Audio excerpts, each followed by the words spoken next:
All right, so we know something about sampling distributions of the mean right now. We're going to try to use it to do some examples.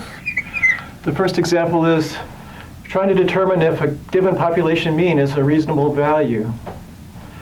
So we're in a situation where we have a normal population where we know sigma is 23.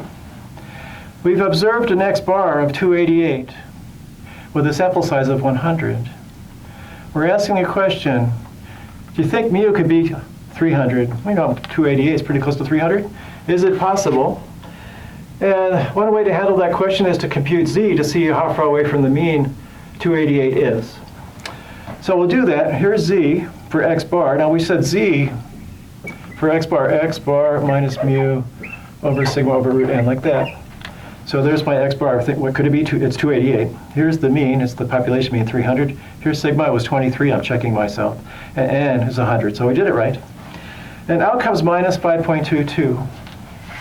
What that says is that x bar would be 5 standard deviations below the mean. And you know, most of the time values are between pretty much 2 standard deviations away from the mean, and maybe 3. To kind of illustrate what that looks like, let's draw the density function of x bar if the mean was 300, sorry. So we put 300 here. We don't know if that's true, but we're just, if it was, here's what it would look like. And here's my sigma, 2.3. So when I mark this off in standard deviations like this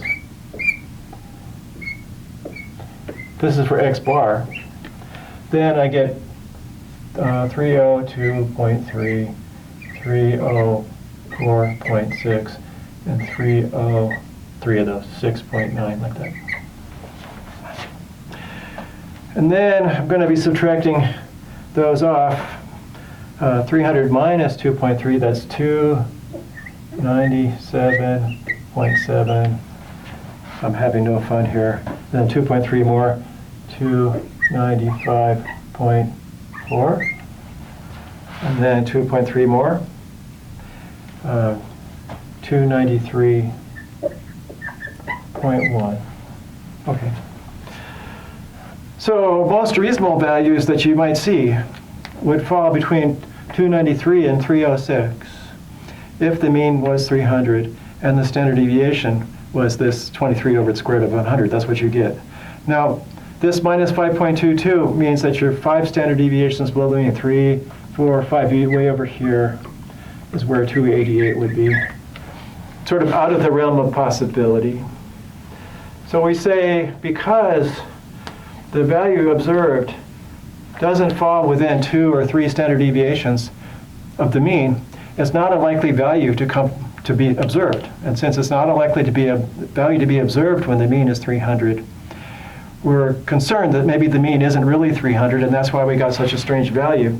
Maybe the mean's smaller than 300, and in that case I would get a better z value, something that's not quite as big as minus 5. That's between z between 2 and minus 2 is pretty much where we think most of the values are, and between 3 and minus 3, nearly all the values are, and here we are at minus 5. So we're going to go, forget it. 300 is not possible, and we use the distribution of the sample mean to do that because we had a sample mean value.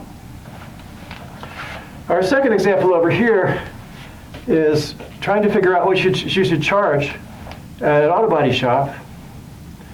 I've been to a few auto body shops. In fact, I've had a few window motors replaced on my Infinity because the window goes down just an inch every time you open the door and back up when you shut it. So the motor is constantly being used. So every 2 years you need a new motor, and that costs money. So I'm familiar with the concept. Suppose, though, we wanted to do that, and we are the auto body shop, and we know it takes an average of 88 minutes to swap out a motor, but sigma is about 25 minutes. So sometimes you just run into trouble. Things don't come apart the way they're supposed to, or something goes wrong, and so sometimes it's less than 88 minutes, sometimes more. That's a pretty big standard deviation. So you want to figure out how many minutes you should charge, and you want to make sure you make money. So you want to be pretty sure that on average, your window replacement is not going to take more minutes than the minutes you're charging the customer for. And he'll say, well, if it's 88 on average, why don't you just charge the 88? Well, what if I have a string of a few hard to replace motors, and then all of a sudden I've lost hundreds of dollars, and I don't have that in the bank to cover my costs? I need to be a little more sure than that. So the question is, how many minutes should be charged? If we want to be 95% sure, an average of 20 replacements would not exceed that value. So an average of 20 is an X bar, and we know how to compute Z for X bar. And to compute X bars for a given Z value, the formula looks like what we used before. There it is there. X bar is mu plus Z. And then instead of sigma being there, it's the sigma for X bar, sigma over root n, like that. So that lets us find X bar positions. And if we go to the tables and we look in the Z tables, and we want a 0.05 probability of, we want the Z where there's a 0.05 probability of being above, then we're looking for a 0.95 probability of being below.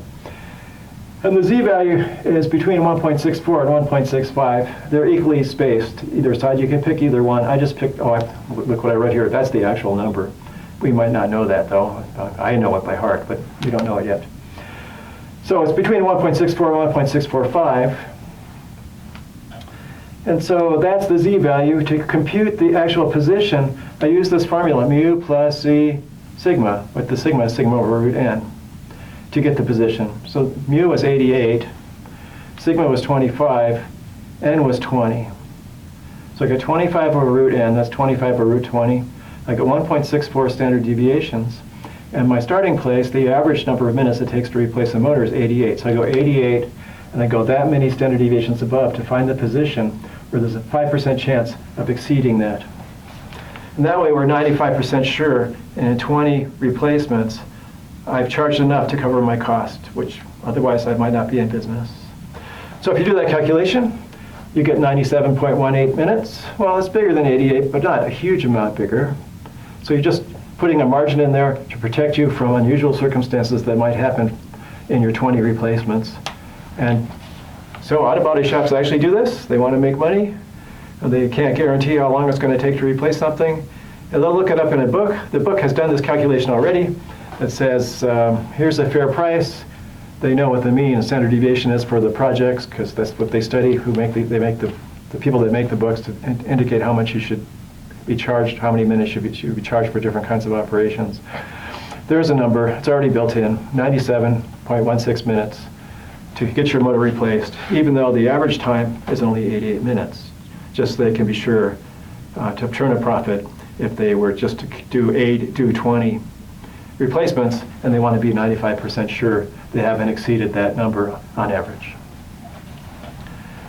So we can see how the sampling distribution is useful. It can help you decide whether a population mean is a reasonable value, because if the sample mean falls outside of a reasonable range, then probably what you're using for the mean is wrong. And you can also use it to make sure you don't go broke as an auto body shop when you're doing window replacements, window motor replacements. And there we have it. We've got one more slide on this section, and I'll see you back in a minute or so once I clean off this board.